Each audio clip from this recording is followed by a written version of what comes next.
मिसळ माझ्या तर प्रचंड आवडीची आहे. झणझणीत चमचमीत मिसळचा बेत बनवते. तेलामध्ये जिरे मोहरी घालायची, थोडासा लसूण ठेचलेला, कढीपत्ता कांदा परतून घ्यायचा, हळद घालायची, हिंग, मटकी परतून घ्यायची, थोडीशी कोथिंबीर घालून पाणी घालून ही मटकी शिजवून घ्यायची आहे. याचा स्टॉक बनवून घ्यायचा आहे आपल्याला.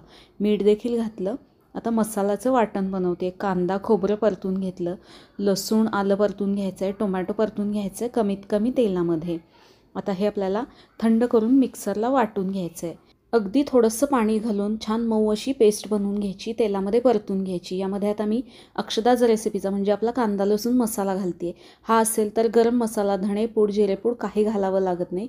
मागवायचं असेल तर इथे जो नंबर दिला आहे त्यावरून तुम्ही मागवू शकता. हा कांदा लसूण मसाला परतून घेतल्यानंतर स्टॉक घालून हवं तेवढा रस्सा बनवून शिजवून घ्यायचा. मस्त झणझणीत असा हा आजचा महाराष्ट्रीयन स्पेशल मिसळचा फक्कड असा बेत तयार आहे. आवडला असेल तर लाईक शेअर फॉलो करा. धन्यवाद.